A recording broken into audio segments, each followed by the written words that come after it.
এই যে খাওয়া দাওয়া চলে আসে। আল্লাহ আগামীকাল না ইনশাআল্লাহ আব্দুল হাদ ধরো আব্দুল হাদ দায়িত্ব দাও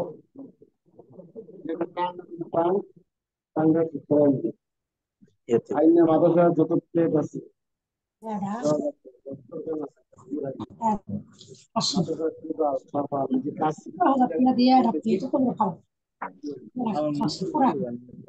পরামর্শ বানাইছি যে ওই রুম একটা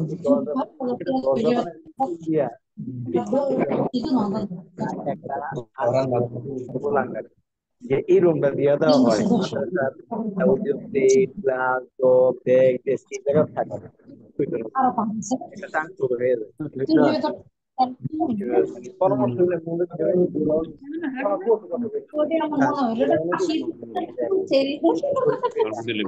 স্কুলের বাচ্চারা কে রাখবে মেয়ানকের কথা টাঙ্কটা গ্রাউন্ডে রাখছে আচ্ছা না রেখে খারাপ একটু মানে আইডি ছেড়ে দিয়ে বেহেন হাতে কথা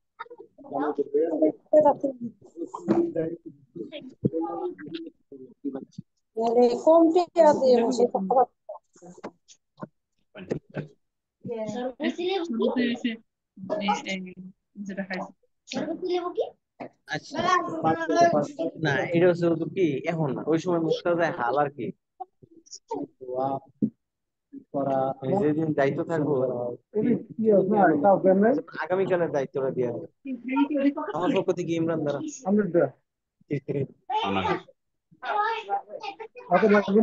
ভাইজান মহিলাদের কণ্ঠ আসতেছে কোন আইডি বলো দায়িত্ব হলো সব আগে বিচার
السلام عليكم ورحمة الله وبركاته.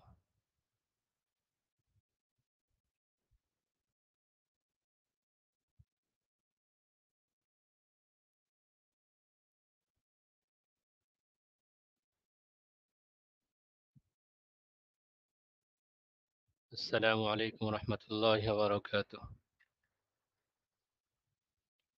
ওয়ালাইকুম আসসালাম ওয়া রাহমাতুল্লাহি ওয়া বারাকাতুহু।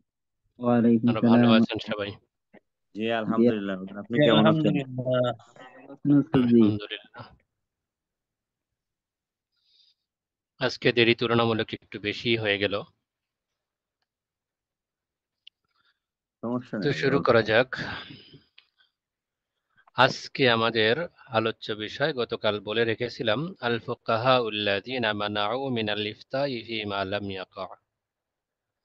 যেসব ফুকাহা একরাম অসংঘটিত বিষয় সম্পর্কে ফতোয়া প্রদান করতে নিষেধ করতেন সেই বিষয়। আমার কাছে মাকতাবাতুল আফকার থেকে প্রকাশিত যে কিতাবটি আছে সেটির ৩৭ পৃষ্ঠা। আপনাদের কিতাবে সবক কোথায় একটু খুঁজে নিয়ে নেবেন। 44 পৃষ্ঠা 44 নাম্বার পৃষ্ঠা। আচ্ছা, শুক্রিয়া। পিডিএফ এ কত পৃষ্ঠা যেন কারো কারো কাছে পিডিএফ আছে?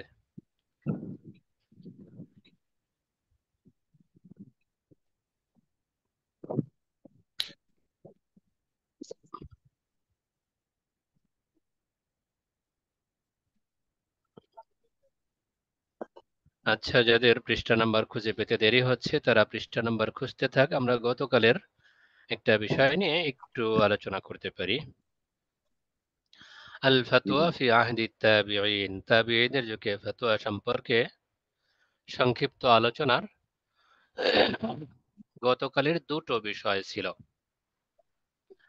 যারা বড় বড় তাবিঈ ছিলেন তাদের মাঝে দুইটা শ্রেণী ছিল।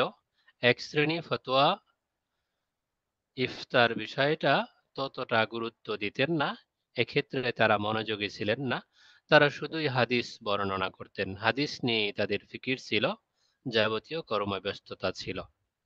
একান্ত বাধ্য না হলে তারা ফিকহ এবং ফতোয়ার ক্ষেত্রে সময় দিতেন না, নিজেকে ব্যস্ত রাখতেন না। আরেক শ্রেণী ছিলেন যারা ফিকহ এবং ফতোয়ার ক্ষেত্রেই নিজেকে নিয়োজিত রেখেছিলেন, তারা শুধুই হাদিস বর্ণনা, আসার বর্ণনার উপরে সীমাবদ্ধ ছিলেন না। তো যারা ফিকহ ফতোয়ার ক্ষেত্রে নিজেকে নিয়োজিত করতেন, হাদিস ও বর্ণনা করতেন, মাসাইল জমা করতেন এবং শাখাগত মাসালা মাসাইল ইস্তেমবাদ গবেষণায় অধিক মনোযোগী ছিলেন, তারা নিজেরা ফতোয়া সংকলন করতেন। প্রতিটি অধ্যায়ে তাদের নিজস্ব কিতাবাদিও ছিল। এদের মধ্যে উল্লেখযোগ্য ছিলেন দুইজন, একজন আল্লামা শাহবি রহমতুল্লাহ আলী, আরেকজন আল্লামা মাকহুল রহমতুল্লাহ আলী। মূলত ওখান থেকেই দুই ভাগে বিভক্ত হয়েছে। আশা করি পৃষ্ঠা নাম্বার খুঁজে পেয়েছেন সবাই। এবার আমরা আজকের সবক নিয়ে আশা করি সামনে যেতে পারবো।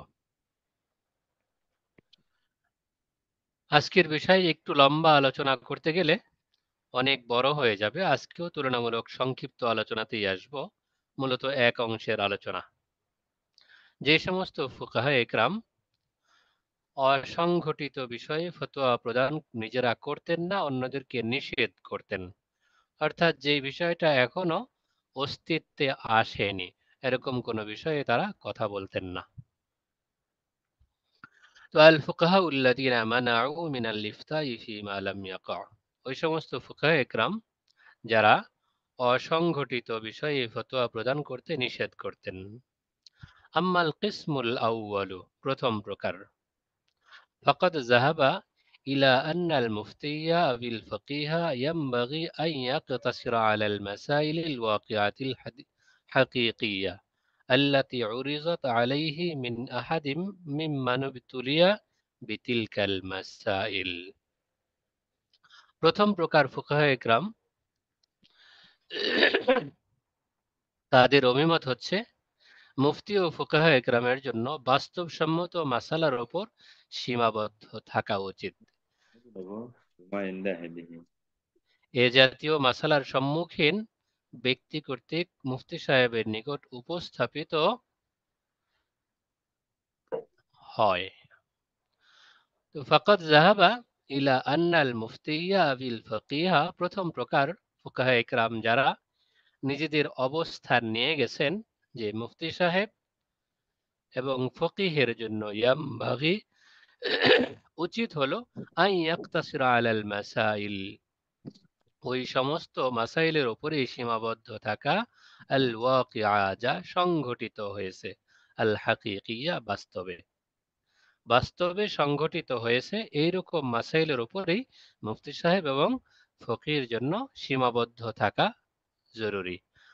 আল্লাতী উরিজাত আলাইহি, যা তার সামনে পেশ করা হয়েছে, উপস্থাপন করা হয়েছে, মিন আহাদিন মিম্মান উবতুলিয়া বিতিলকাল মাসাইল, যেই ব্যক্তি ওই মাসালা সম্পর্কে আক্রান্ত হয়েছেন, ওই মাসালায় নিজে সমস্যায় পড়েছেন, এইরকম মাসালা তার সামনে পেশ করা হলে তিনি কেবল সেই মাসালা সম্পর্কেই সমাধান দেবেন, গবেষণা করবেন, যেটা এখনো বাস্তবে আসেনি, উজুদ নেই, বিদ্যমান নয়, এরকম মাসালা নিয়ে মুফতি সাহেবের জন্য, ফকিহের জন্য নিজের সময় ব্যয় করা, নিজেকে নিয়োজিত করা অনুচিত।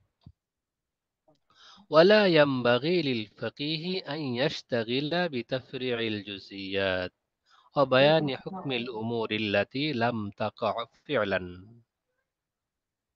ولا ينبغي للفقيه আর ফকির জন্য সমীচীন নয় আন ইয়াশতাগিলা বিতাফরিউল জুজিয়াত যে বিভিন্ন শাখাগত মাসালা নির্গত করার জন্য নিজেকে ব্যস্ত রাখবেন ও বায়ানি হুকমিল উমুর এবং ওই সমস্ত বিষয়ে বর্ণনার ক্ষেত্রে নিজেকে নিয়োজিত রাখবেন আল্লাতি লাম তাকা ফি'লান যা বাস্তবে অস্তিত্বে আসেনি ফাইন্নাহু গায়রু মুকাল্লাফিন বিযালিক কেননা মুফতি সাহেব ফকিহ সাহেব ওই বিষয়ে আদিষ্ট নন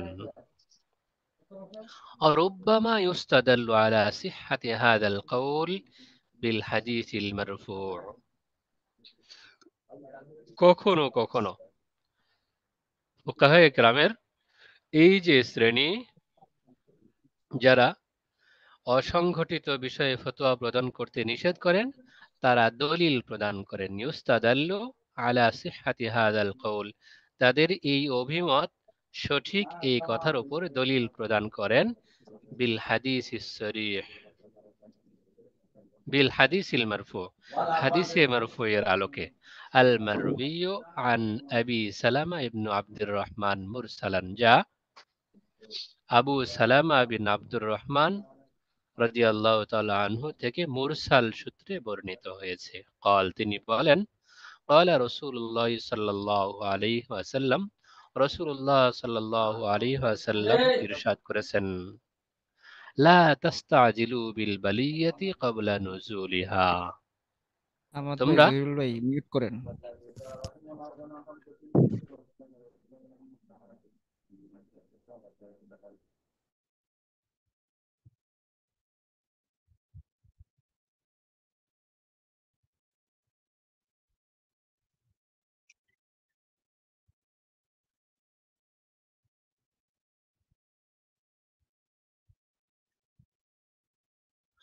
লা তাস্তাজিলু বিল বালিয়াতি ক্বাবলা নুজুলিহা তোমরা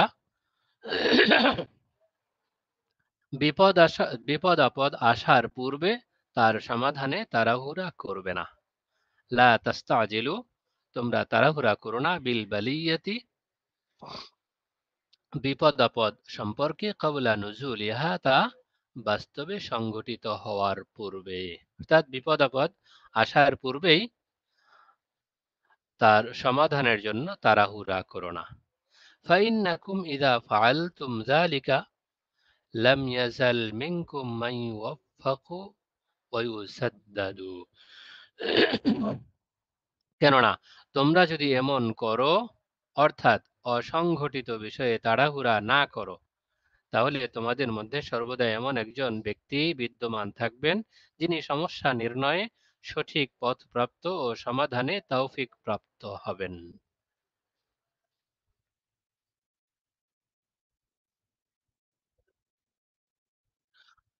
وإنكم إن استعجلتم بها قبل نزولها تفرقت بكم السبل ها هنا وها هنا আর যদি তোমরা ওয়াইন্নাকুম ইনিস্তাজালতুম বিহা আর যদি তোমরা সে বিষয়ে তাড়াহুড়া করো ক্বাবলা নুজুলিহা তা বাস্তবে সংঘটিত হওয়ার পূর্বেই তাফাররাকাত বিকুমুস সুবুলু হাহুনা ওয়া হাহুনা তাহলে তোমাদের পথ বিক্ষিপ্ত হয়ে যাবে এমন এমন ওয়া আশারা আন ইয়ামিনিহি ওয়া আন শিমালিহি এবং তিনি তার হাত দিয়ে ডান দিকে এবং বাম দিকে ইশারা করেন আখরাজাহুল বাইহাকি ফিল মাদখাল ইমাম বাইহাকি রহমতুল্লাহি আলাইহি হাদিসটি তার মাদখাল কিতাবে তাখরিজ করেছেন বর্ণনা করেছেন ওয়া আখরাজাহু দারিমি ফি মুকদ্দমাতি সুনানিহি এবং ইমাম দারিমি রহমতুল্লাহি আলাইহি তার সুনানে দারিমির মুকদ্দমা বা ভূমিকাতে উল্লেখ করেছেন আন ওয়াহাব ইবনে আমরিন الجماحي رضي الله تعالى عنه قال قال رسول الله صلى الله عليه وسلم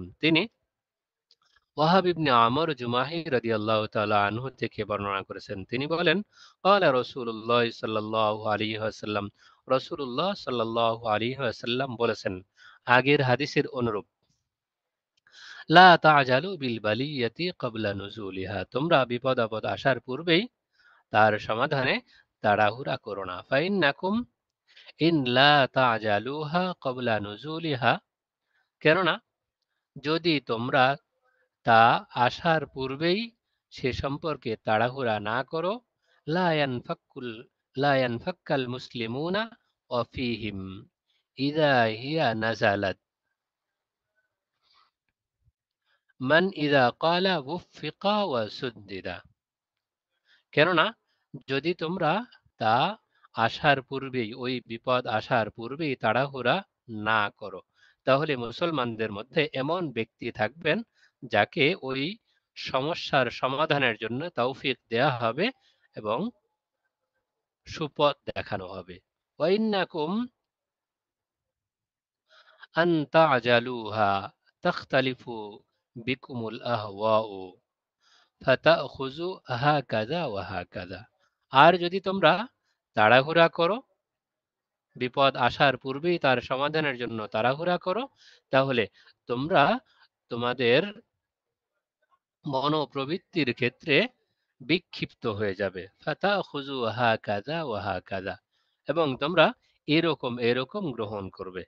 ওয়া আশারা বাইনা ইয়াদাইহি ওয়া আন ইয়ামিনিহি ওয়া আন শিমালিহি, এবং হাত দিয়ে সামনে, ডানে এবং বামে ইশারা করেন। وأخرج الدارمي عن عدة من الصحابة والتابعين كراهية الإفتاء فيما لم يقع। ইমাম দারিমি রহমতুল্লাহি আলাই বর্ণনা করেছেন সাহাবায়ে কেরামের অনেকের কাছ থেকে, তাবিঈদের অনেকের কাছ থেকে, কারাহিয়াতাল ইফতাই ফিমা লাম ইয়াকা, যে বিষয়টা এখনো সংঘটিত হয়নি সেই বিষয়ে ফতোয়া প্রদান করাকে। فأخرج عن حماد بن زيد المنقري، সুতরাং তিনি হাম্মাদ বিন যায়েদ মিনকরি রহমতুল্লাহি আলাইহি থেকে বর্ণনা করেন। قال, তিনি বলেন, হাদ্দাসানি আবি, আমার পিতা আমাকে হাদিস বর্ণনা করেছেন। قال, তিনি বলেন, জা রাজুলুন ইয়াওমান ইলা ইবনে উমর, একদিন এক ব্যক্তি আব্দুল্লাহ ইবনে উমর রাদিয়াল্লাহু তাআলা আনহুর কাছে এলো। ফাসাআলাহু আন শাইইন লা আদরি মা হুয়া, অতঃপর তিনি তার কাছে একটি বিষয় সম্পর্কে জিজ্ঞাসা করলেন। লা আদরি মা হুয়া, আমি জানি না সেই বিষয়টি কি ছিল। ফাকাল লাহু ইবনু উমর লা তাসআল আম্মা লাম ইয়াকুন, অতঃপর আব্দুল্লাহ ইবনে উমর রাদিয়াল্লাহু তাআলা আনহু ওই ব্যক্তিকে বললেন, লা তাসআল আম্মা লাম ইয়াকুন, যে বিষয়টি এখনো সংঘটিত হয়নি সে সম্পর্কে জিজ্ঞাসা করো না। ফাইন্নী সামি'তু উমর ইবনুল খাত্তাব রাদিয়াল্লাহু আনহু ইয়ালআনু মান সাআলা আম্মা লাম ইয়াকুন, কেননা আমি উমর ইবনুল খাত্তাব রাদিয়াল্লাহু তাআলা আনহুর কাছে শুনেছি, ইয়ালআনু মান সাআলা আম্মা লাম ইয়াকুন, যে বিষয় এখনো সংঘটিত হয়নি সেই বিষয়ে কেউ প্রশ্ন করলে তিনি তার প্রতি অভিশাপ দিতেন, অভিসম্পাত করতেন।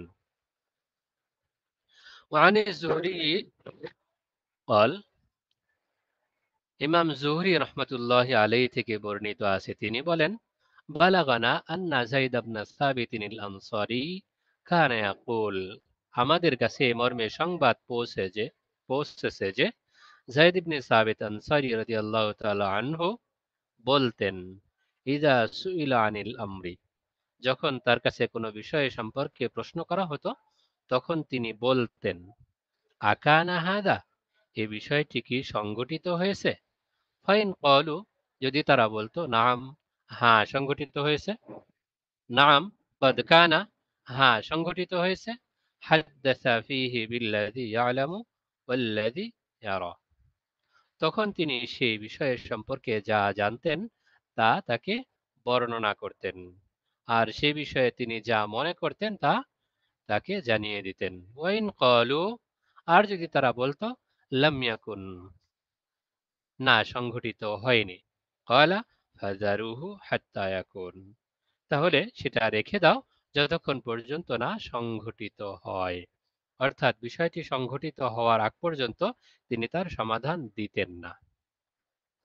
وعن عامر قال, হযরত আমির রাদিয়াল্লাহু তাআলা আনহু থেকে বর্ণিত আছে, তিনি বলেন, সুইলা আম্মার ইবনু ইয়াসিরিন আন মাসআলাতিন, হযরত আম্মার ইবনে ইয়াসির রাদিয়াল্লাহু তাআলা আনহু কে জিজ্ঞেস করা হলো,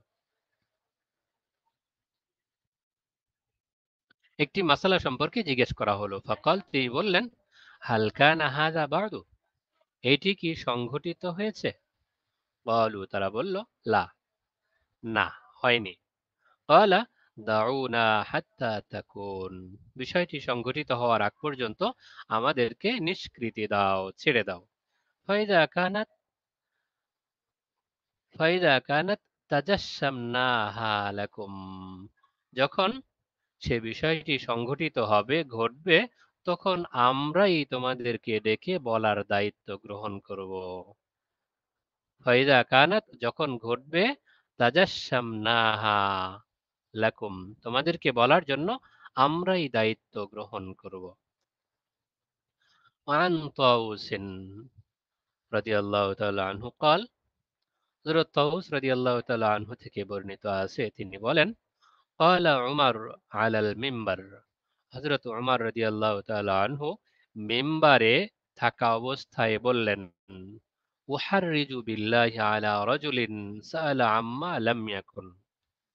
উহাররিজু বিল্লাহি, আল্লাহর শপথ, আমি ওই ব্যক্তির উপর পাবন্দি আরোপ করি, নিষেধাজ্ঞা আরোপ করি, সাআলা আম্মা লাম ইয়াকুন, যে ব্যক্তি অসংঘটিত বিষয় সম্পর্কে প্রশ্ন করে, এমন বিষয় সম্পর্কে জিজ্ঞাসা করে যা এখনো ঘটেনি। ফাইনাল্লাহ ক্বাদ বায়্যানা মা হুয়া কাইন, কেননা আল্লাহ রাব্বুল আলামিন বর্ণনা করে দিয়েছেন যা সংঘটিত হয়েছে, যা কিছু সৃষ্টি হয়েছে তার সব কিছু সম্পর্কেই আল্লাহ তাআলা বলে দিয়েছেন। অতএব যে বিষয় এখনো সংঘটিত হয়নি সেই বিষয়ে প্রশ্ন করা যাবে না। যদি কেউ প্রশ্ন করে, আমি তার বিরুদ্ধে নিষেধাজ্ঞা আরোপ করলাম। وأخرج الخطيب عن ابن عمر رضي الله تعالى عنهما, আল্লামা খতিব বাগদাদি রহমাতুল্লাহি আলাইহি আব্দুল্লাহ ইবনে উমর রাদিয়াল্লাহু তাআলা আনহু থেকে বর্ণনা করেছেন, قال, তিনি বলেন, ইয়া আইয়ুহান নাস, হে লোক সকল, লা তাসআলু আম্মা লাম ইয়াকুন, যে বিষয়ে সংঘটিত হয়নি এইরকম বিষয়ে তোমরা প্রশ্ন করো না। ফাইন্না উমর কানা ইয়ালআনু, কেননা উমর রাদিয়াল্লাহু তাআলা আনহু ওই ব্যক্তির সম্পর্কে অভিসম্পাত করতেন। আও ইয়াসুব্বু মান সাআলা আম্মা লাম ইয়াকুন, অথবা যে বিষয় সংঘটিত হয়নি সেই বিষয়ে প্রশ্নকারীকে বকা দিতেন, গালি দিতেন। وأخرج عن الشعبي عن مسروق, হযরত শাআবী রাহমাতুল্লাহি আলাইহি থেকে বর্ণিত আছে, তিনি মাসরুক থেকে বর্ণনা করেছেন, قال, তিনি বলেন, সাআলতু উবাই ইবনে কাব আন শাইইন, আমি উবাই বিন কাব রাদিয়াল্লাহু তাআলা আনহুর নিকট কোনো বিষয় সম্পর্কে জিজ্ঞেস করলাম। ফাকাল, তিনি বললেন, আকানা বাদু, বিষয়টি কি সংঘটিত হয়েছে? কুলতু লা, আমি বললাম, না, সংঘটিত হয়নি। কল, তিনি বললেন, ফাআজিম্মানা হাত্তা ইয়াকুন, যতক্ষণ পর্যন্ত সংঘটিত না হয় ততক্ষণ পর্যন্ত আমাদেরকে মুক্তি দাও। ফাইযা কানা ইজতাহাদনা লাকা রায়ানা, যখন সেটা সংঘটিত হবে তখন আমরা তোমাদের জন্য সেটা ইজতিহাদ করে দেব। وأخرج عن موسى بن علي رضي الله تعالى عنه, হযরত মুসা ইবনে আলী রাদিয়াল্লাহু তাআলা আনহু থেকে বর্ণিত আছে, আন্নাহু সাআলা ইবনে শিহাব আন শাইইন, যে তিনি আল্লামা ইবনে শিহাব রাহমাতুল্লাহি আলাইহি কাছে কোনো বিষয়ে জিজ্ঞেস করলেন। ফাকাল ইবনে শিহাব, তখন ইবনে শিহাব বললেন, মা সামি'তু ফীহি বিশাইইন, সেই বিষয়ে আমি কোনো কিছু শুনিনি। ওয়ামা নাযালা বিনা, আর আমাদের ওপর সে বিষয়টি সংঘটিত হয়নি, আমাদের কাছে সংঘটিত হয়নি এরকম কোনো সমস্যা, আমরা এই বিষয়ে কোনো কিছু শুনিনি। ফাকুলতু, তখন আমি বললাম, ইন্নাহু ক্বাদ নাযালা বিবাযি ইখওয়ানিক, আপনার কোন কোন ভাইয়ের কাছে বিষয়টি সংঘটিত হয়েছে। ফাকাল, তখন তিনি বললেন, মা সামি'তু ফীহি বিশাইই ওয়া মা নাযালা বিনা, আমি এই বিষয়ে কোনো কিছু শুনিনি, আবার আমাদের কাছে বিষয়টি সংঘটিত হয়নি। ওয়া মা আনা বিকাইলিন ফীহি শাইআ, আর এ বিষয়ে আমি কিছু বলবো না। وأخرج عن مالك قال, হযরত মালিক রহমতুল্লাহ আলাইহি থেকে বর্ণিত আছে, তিনি বলেন, আদরাকতু হাযিহিল বালদা ওয়া ইন্নাহুম লায়াকরাহুনা হাযাল ইকসার আল্লাযী ফীহিল ইয়াওম ইউরিদুল মাসাইল। হযরত মালিক রহমতুল্লাহ আলাইহি বলেন, আদরাকতু হাযিহিল বালদা, আমি এই শহর অর্থাৎ মদিনা মুকাররমা কে, মদিনা মুনাওয়ারা এবং মক্কা মুকাররমাকে পেয়েছি। ওয়াইন্নাহুম লায়াকরাহুনা হাযাল ইকসার, তারা অধিক পরিমাণ প্রশ্ন করা এটাকে অপছন্দ করত। আল্লাযী ফীহিল ইয়াওম, যা আজ পাওয়া যাচ্ছে, অর্থাৎ এখন যেরকম অধিক পরিমাণ যে কোনো বিষয়ে প্রশ্ন করা হয়, সংঘটিত হোক অথবা না হোক, সমস্যার সামনে আসুক বা না আসুক, এইরকম বিষয়ে অধিক পরিমাণ প্রশ্ন করা হয়, এটা আমি মক্কা মুকাররমা এবং মদিনা মুনাওয়ারাবাসীকে পাইনি। ইউরিদুল মাসাইল, এর দ্বারা তিনি উদ্দেশ্য নিয়েছেন মাসাইল সম্পর্কে প্রশ্ন করা। তাহলে এখান থেকে আমরা মোটামুটি পরিষ্কার হয়ে গেলাম, তাবিঈন হযরতদের মাঝে, কিবারে তাবিঈনদের মাঝে একটা বড় শ্রেণী এমন ছিলেন যারা যেই সমস্যা এখনো আসেনি সেই সমস্যা সম্পর্কে প্রশ্ন করতে নিষেধ করেছেন। সমস্যা যখন সামনে আসবে তখন প্রশ্ন করা হবে, সমস্যা সামনে আসার আগ পর্যন্ত সম্ভাব্য এইরকম হলে হুকুম কি হবে, এইরকম হলে হুকুম কি হবে, সেটা স্পষ্ট নিষেধ করতেন। হযরত ওমর রাদিয়াল্লাহু তাআলা আনহু অধিক পরিমাণ এইরকম বিষয়ে প্রশ্নকারীকে অভিশাপ দিতেন। এটা একটা বড় অংশ গেল। আমাদের সামনে আলোচনা আসবে আল ফুকাহা আল্লাযীনা আফতাউ ফিল মাসাইল আল্লাতী লাম তাকা ওয়া হুজ্জাতুহুম। ফুকাহা ইকরামের মাঝে এরকম একটা শ্রেণী যারা বিভিন্ন মাসাইল সম্পর্কে ফতোয়া প্রদান করতেন যা এখনো সংঘটিত হয়নি, তাদের সপক্ষে দলিলও আছে। ইনশাআল্লাহ আমরা সেটা নিয়ে আলোচনা আগামীকাল করব। আজকের বিষয় নিয়ে যদি কারো অতিরিক্ত কোনো জানার থাকে।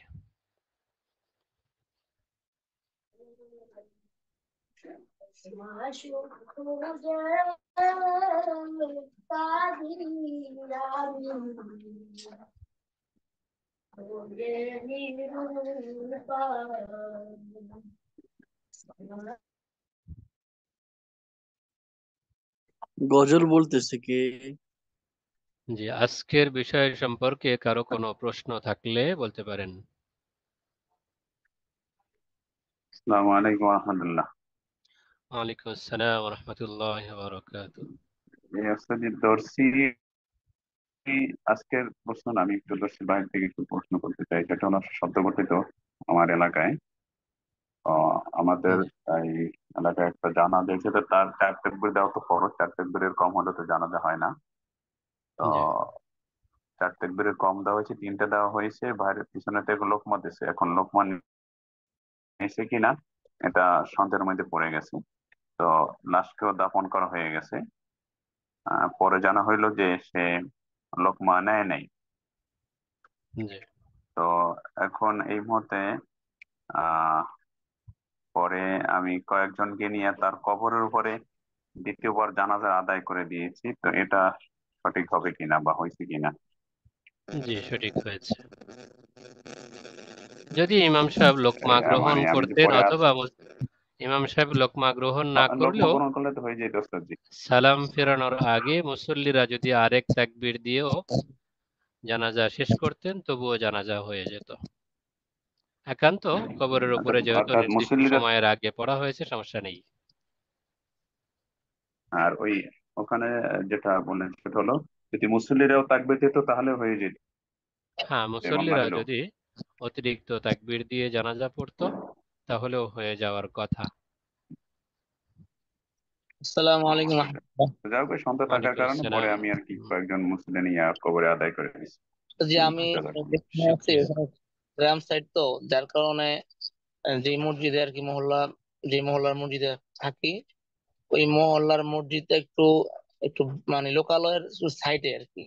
রাস্তায় আসা যাওয়াতে একটু জঙ্গল টঙ্গল পরে হালকা পাতলা। তো অনেক সময় দেখা গেছে অনেক মুসল্লিরা নামাজ আদায় করতে চায় না একটু বর্ষা বাদল হলে, বিশেষ করে যে এখন বৃষ্টি হইতেছে এই জন্য।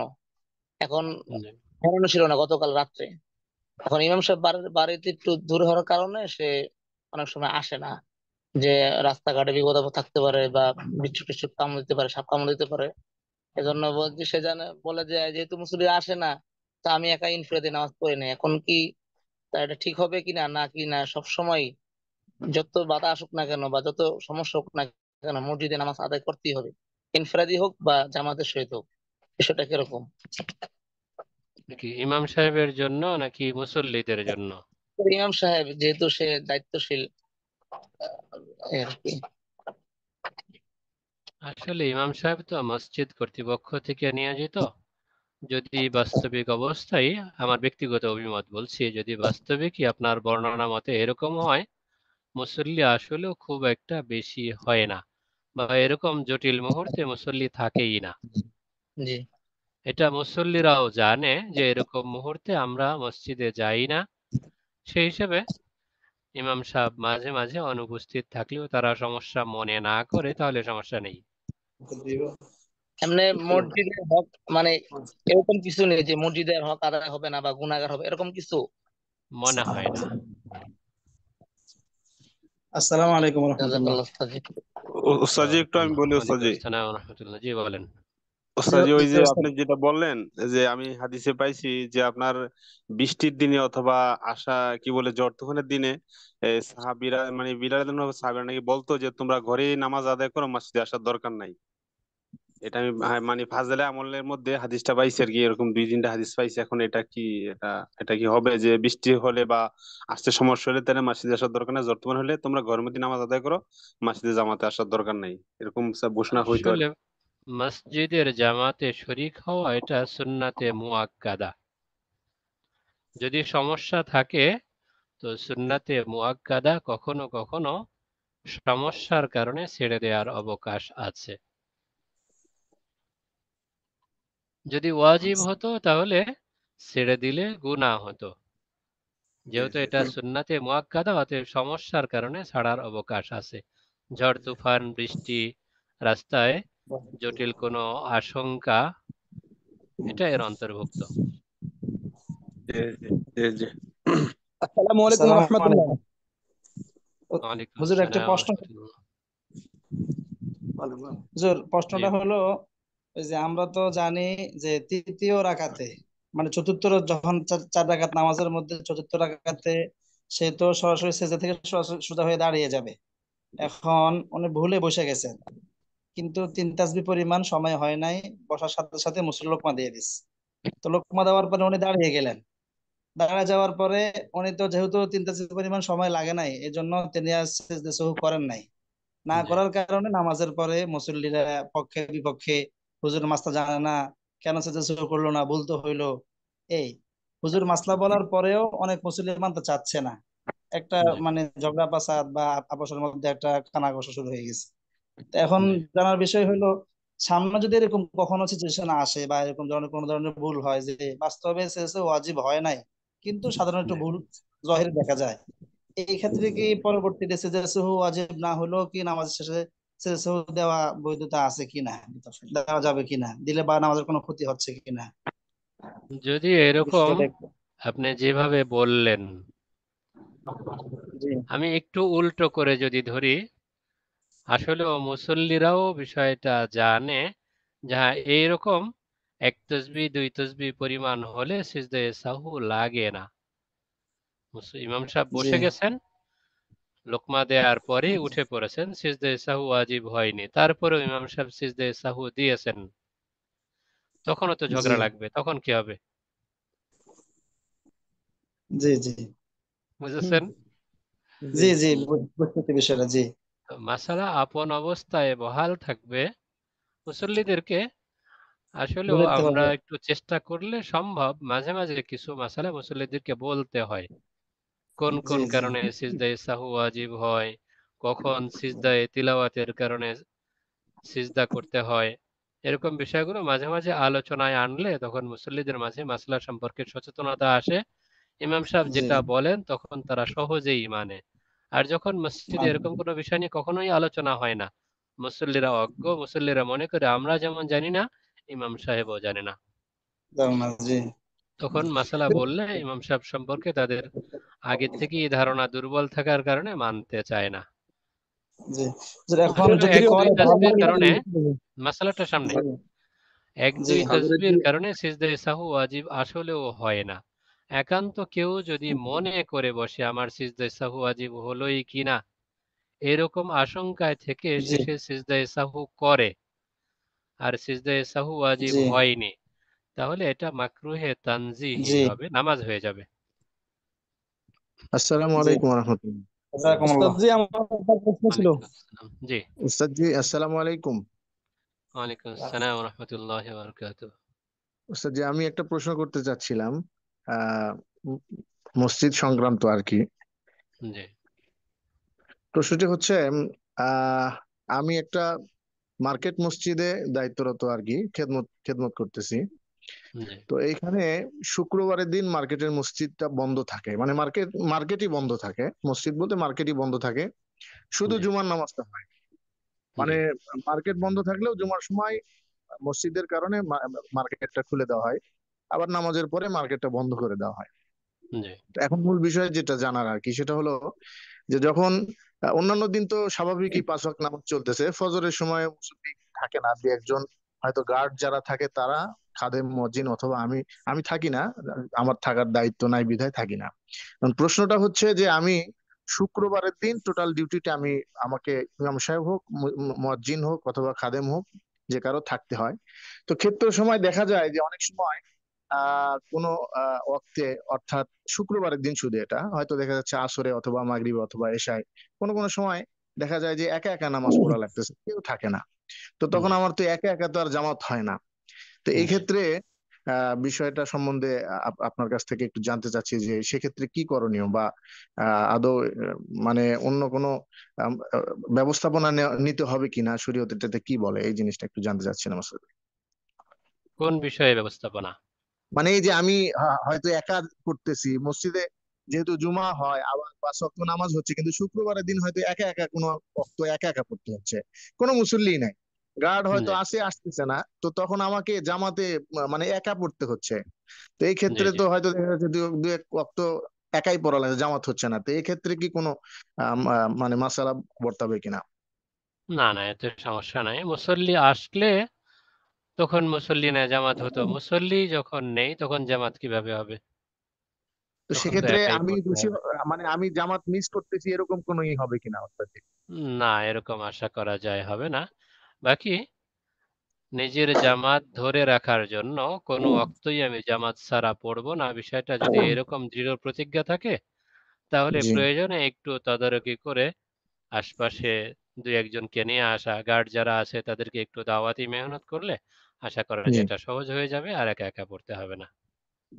আসসালামু জাজাকাল্লাহ। আলাইকুম রহমতুল্লাহ। জি ওস্তাদ জি আমি একটু একটু বলি যে মসজিদে জামাত হইলো না, যখন দুই জামাত মিস হইলো, একা একা পড়লো, তাইলে কি আপনার মসজিদের হকটা আদায় করতে হয়, বা মসজিদের পক্ষ থেকে এরকম কোনো ক্ষতি হবে কিনা, যে মসজিদ করলাম আমরা কিন্তু জামাত হলো না মসজিদের মধ্যে, মানে মসজিদ কিন্তু কোনো ক্ষতি হবে কিনা, এই জামাত যে হয় না, মসজিদ যে জামাত মিস হয় এরকম? আসলে মসজিদ করা হয় তো নামাজ আদায়ের জন্য, জি যদি একজনও পড়ে তাহলে মসজিদে জামাতের বা নামাজ আদায়ের যে হক সেটা বলা যায় কিছুটা হলেও আদায় হয়। জি জি জি একেবারেই না পড়ার তুলনায় একজন হলেও পড়েছে সেই হিসেবে আদায় হয়ে যায়। বাকি জি নিজেদের দায়বদ্ধতা থেকে মসজিদে নিয়মিত যেন মুসল্লি সংখ্যা বৃদ্ধি পায়, এজন্য দাওয়াতি মেহনতটা জারি রাখা চাই, এটাই যদি কথা। কোনো যদি কোনো নামাজ জামাত মিস হয়, জামাত হইলো না মসজিদে, তাহলে কি কোনো গুনাহগার হবে মুসল্লিরা বা সমাজবাসী? ইমাম একটা একটা ওয়াক্ত গেল জামাতই হয় না মসজিদে মনে করেন, বা আজানও হয় নাই, গুনার এক্ষেত্রে কি বিষয়ে এরকম কোনো বর্ণনা এখনো পর্যন্ত নজরে পড়েনি। জি আলহামদুলিল্লাহ। আসসালামু আলাইকুম উস্তাদি। যে আজকের পড়া নিয়ে একটা বলছিলাম যে প্রশ্ন ছিল। জানাজার নামাজে কেউ যদি ফার্স্ট তাকবীর দিয়ে দেয় তাহলে এটা কেমন হবে যে? কিন্তু মুসল্লিরাও সেখানে কেউ লোকমা দিল না, কিন্তু বিগত আমার ওই জানাজায় আমি শরীক ছিলাম, 4-5 বছর আগে এই ঘটনা ঘটে গেছে। জানাজার প্রশ্ন আরেকবার। প্রশ্ন হলো যে একটি জানাজায় ফার্স্ট তাকবীর দিয়ে দিছে, জি মুসল্লিরা কেউ লোকমাও দিল না, ইমাম সাহেব এটা দৌড়াইলো না, জানাজাটা জি পড়া হয়েছে ও 4 থেকে 5 বছর হয়ে গেছে। এখন জি ইমাম সাহেবকে স্মরণ করে দেওয়ার পরে ইমাম সাহেবের স্মরণ হয়েছে, এখন করণীয় কি? এখন কিছুই করার নেই, জানাজা হয়ে গেছে। যদি ওস্তাদ জি, ঘটনাক্রমে এইরকম হয়ে যায় যে ইমাম সাহেব 4 তাকবীরের অধিক দিয়েছেন, তখন মুসল্লিরা চুপ করে দাঁড়িয়ে থাকবে, অতিরিক্ত তাকবীরে আর শরীক হবে না। ইমাম সাহেব যখন সালাম ফিরাবেন তখন মুসল্লিরা তার সঙ্গে সালাম ফিরাবে। 4 তাকবীর ফরজ ছিল, সেটা আদায় হয়ে গেছে, অতএব তার জানাজা হয়ে গেছে। ওস্তাদ জি, একটা জাযাকাল্লাহ। প্রশ্ন ছিল। জি বলেন।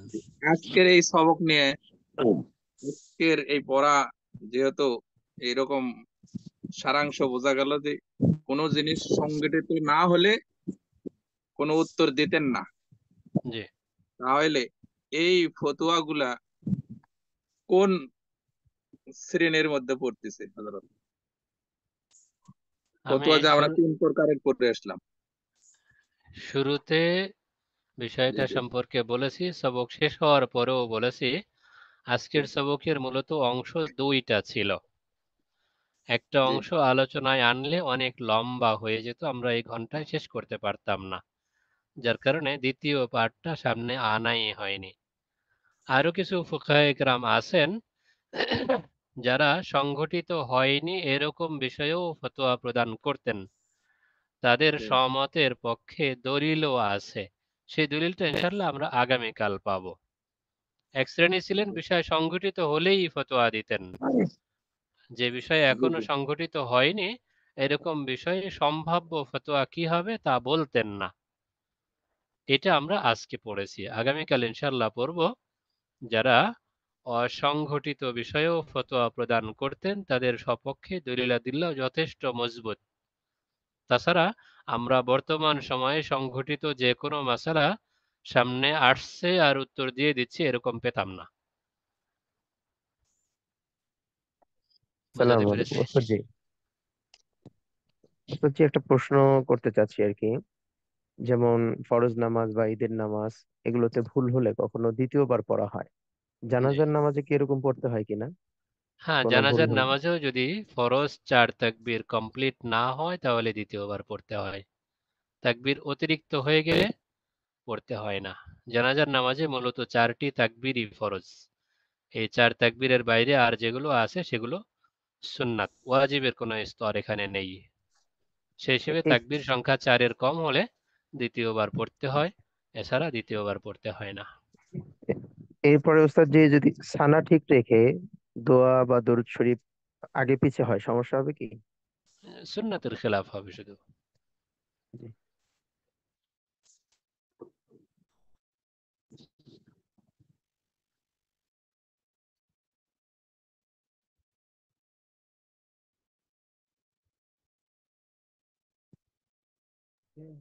জাযাকাল্লাহ, শুকরিয়া। ঠিক আছে, বারাকাল্লাহ।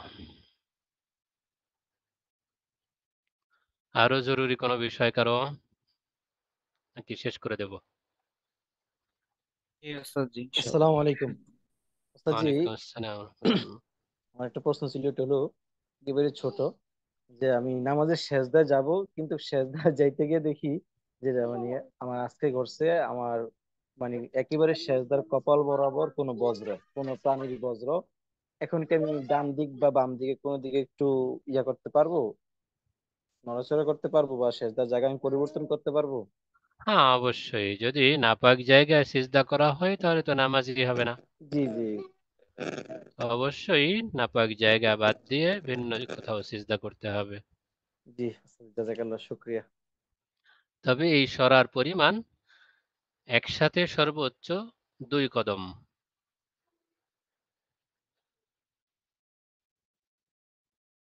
ঠিক আছে, বারাকাল্লাহ। আসসালামু আলাইকুম উস্তাদ জি, আমার একটা প্রশ্ন ছিল অন্য বিষয়ে। ওয়ালাইকুম আসসালাম ওয়া রাহমাতুল্লাহ। করব জি কি? বলেন। হুজুর, আমার এক সাথী ভাই জামাতে ইসলাম করেন। ওনাকে জি অনেক কথা বলেছি জামাতে ইসলামের আকীদা সম্পর্কে। তো জি উনি বলে যে জামাতে ইসলামের কি আকীদা এই বিষয়টা আমার দেখার বিষয় না, আমার আকীদা আমি ঠিক রাখছি এবং আমি এই কথা বিশ্বাস করি যে সাহাবায়ে কেরাম মিয়ারে হক এবং রাসূল সাল্লাল্লাহু আলাইহি ওয়াসাল্লাম নিষ্পাপ, এই বিষয়গুলো আমি বিশ্বাস করি। আহলে সুন্নতের যে আকীদা আমার এই আকীদা। কিন্তু সে জামাত ইসলাম করে এবং মানুষকে জামাত ইসলামের জন্য ধাবিত করে। বলে যে দলের মধ্যে কি আছে এটা আমার জানার বিষয় না, দেশের বৃহৎ স্বার্থে আমি দল করি। এটা কতটুকু যুক্তিসঙ্গত? রাজনৈতিক বিষয়ে তো এখানে আসলেও কথা বলাটা খুব একটা মুনাসিব মনে করছি না। আমি একটা প্রাতিষ্ঠানিক ক্লাসে আছি, তো জি প্রাতিষ্ঠানিক ক্লাস থেকে এই প্রশ্নে আমি সরাসরি জড়াতে চাচ্ছি না। কিন্তু ওস্তাদ জি আমি একটু বলি, হাদিসে তো আছে যে আশপাশের কোনো মুফতি সাহেবের কাছ থেকে বিষয়টা সরাসরি জেনে নিলে সবচেয়ে নিরাপদ হবে। জি ভাইয়ার কথা না বাড়িয়ে এদিকে ওস্তাদজি নিষেধ করেছেন। প্রিয় ওস্তাদ জি, আমি একটা প্রশ্ন করতে চেয়েছিলাম। জি ওস্তাদ জি, কেউ যদি কারো নিজ স্ত্রীকে এক তালাক দিল, পরবর্তীতে তার সাথে রুজু হয়ে গেল, কিন্তু আমার প্রশ্ন হলো যে পরবর্তীতে তার কি এই যে রুজু হয়ে গেল, তালাকটা দেওয়ার সে তালাক দিয়ে দিছে, যে এই কাজ না করলে, স্ত্রীকে বললো যে এই কাজ না করলে তুমি এক তালাক, কিন্তু স্ত্রী এই কাজ করলোই, কিন্তু এক তালাক হইলো, তাদের সাথে আবার দেখা সাক্ষাৎ হলো, সবকিছু হইলো, কিন্তু এই তালাকটা কি পরবর্তীতে আর বাকি থাকবে? তার তালাক কয়টা বাকি থাকবে? আর 2টা বাকি থাকবে না 3টাই বাকি থাকবে? যেটা দেয়ার সেটা তো হয়েই গেছে, এরপর আর 2টা বাকি থাকবে। যদি আগে আরো দিয়ে থাকে তাহলে সেটাও হাত থেকে ছুটে যাবে। বুঝতে পারছি। তার মানে এক তালাক হয়ে গেছে, আর 2টা দিতে পারবো, আর 2টা দেওয়ার যদি চান্স আছে। ঘটনাক্রমে আরো আগে 1 তালাক 2 তালাক দিয়ে থাকে তাহলে এটা সর্বশেষ হয়ে যাবে। আর তাহলে যদি পুরো আগে 1 মুখ তালাক দিয়ে মোগালাজা। থাকে এটার সাথে মিলিয়ে 2 তালাক হবে। আর যদি এটাই সর্বপ্রথম ঘটনা হয় তাহলে শুধু 1 তালাক চলে যাবে, হাতে 2 তালাক থাকবে। ওস্তাদ জি আসসালামু আলাইকুম ওয়া রাহমাতুল্লাহি ওয়া বারাকাতুহু। ওয়ালাইকুম ওস্তাদ জি, আসসালাম ওয়া আমার একটি রাহমাতুল্লাহি ওয়া বারাকাতুহু। প্রশ্ন ছিল, বলবো? জি জি বলেন। যে এই জুমার নামাজে খতিব সাহেবদের যে আবাটা পরা হয়, সে আবাটা তো অনেকের টাকনুর নিচে থাকে। তো এই ব্যাপারে তো টাকনুর নিচে জামা কাপড় পরিধান করা হারাম। এই ক্ষেত্রে হুকুম কি? কি হুকুম হওয়ার কথা?